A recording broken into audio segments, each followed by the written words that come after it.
Hi everyone, so this is my first speed painting video. I decided to do it on this way that I just recorded the screen from Procreate, but let me know if you would rather watch it from a different angle maybe.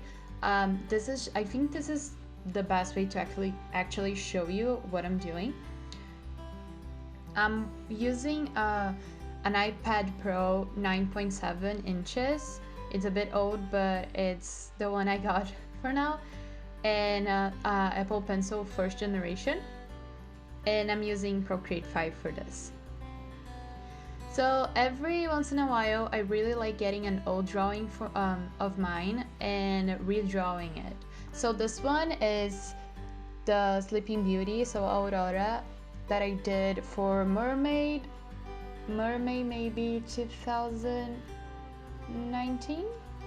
Yeah, I think that's it.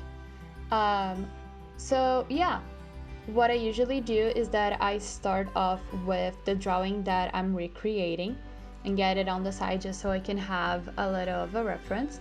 So the first thing I do is that I try to get the line of action a lot more smoother than I had before, even though on this drawing the line of action is already very dynamic. I'm trying to get a little bit more of movement and just a little bit more of flow into it. One thing that I find that my last drawing was really lacking was anatomy structure. So I'm trying to get a little bit more consistent with the anatomy for this new piece. So you see I'm drawing the torso and the arms and the waist with a little bit more concision. And I start off by just sketching down everything I'm doing. I get the hair in a big shape, and then afterwards I get down to the small details of it. And her little dress. Hands are always hard. So what I usually do is that I get everything else pretty consistent, and when I get to the hands, I'm already warmed up. So that's a nice tip for you. I decided to try a new style of eyes for this one, because sometimes I feel that I don't have enough emotions on the eyes I draw. So I'm just experimenting with this new style, getting all the details in, and the hands. As you can see, I always have to do a little tinkering on them afterwards, getting the details in, and I'm doing the line art now.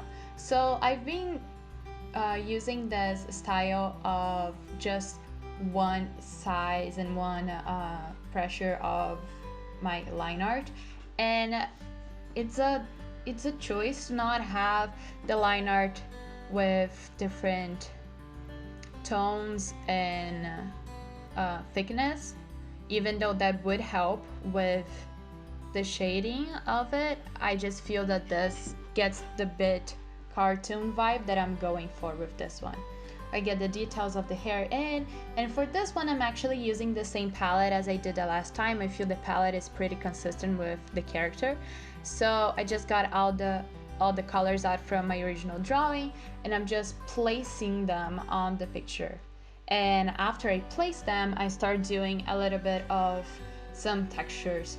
So what I do is that I always do the texture on a different layer, and then I'll just mask it on the drawing when I need it.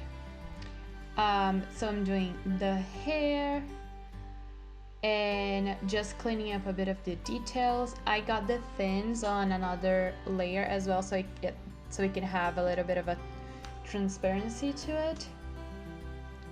And now what I'm doing is that I'm adding some texturing and blush to the skin. I always do texturing on different layers, even though on this drawing all the colors are in the same layer.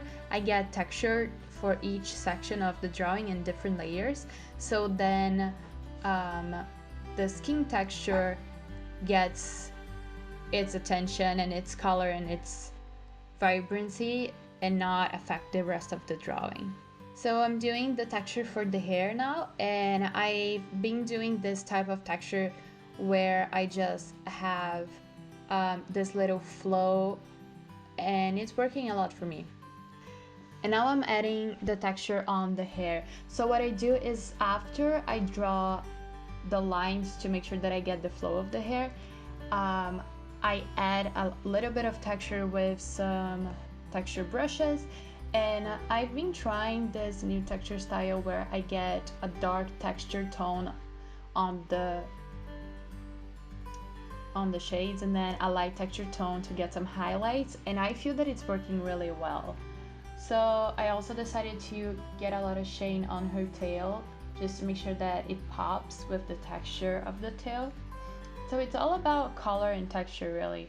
That's the difference between those two drawings. Yes, the flow is different and I got a little bit more of an expression and details, but honestly what was lacking for my last drawing was texture. And after I do the shading with the texture, I also make sure to include some actual shading and some actual highlights, and that just gives a lot of definition to the drawing.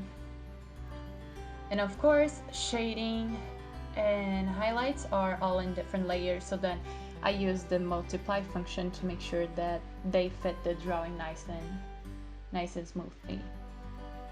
I always do some darker shades whenever I feel like it, just to make sure that I get as much definition as I possibly can.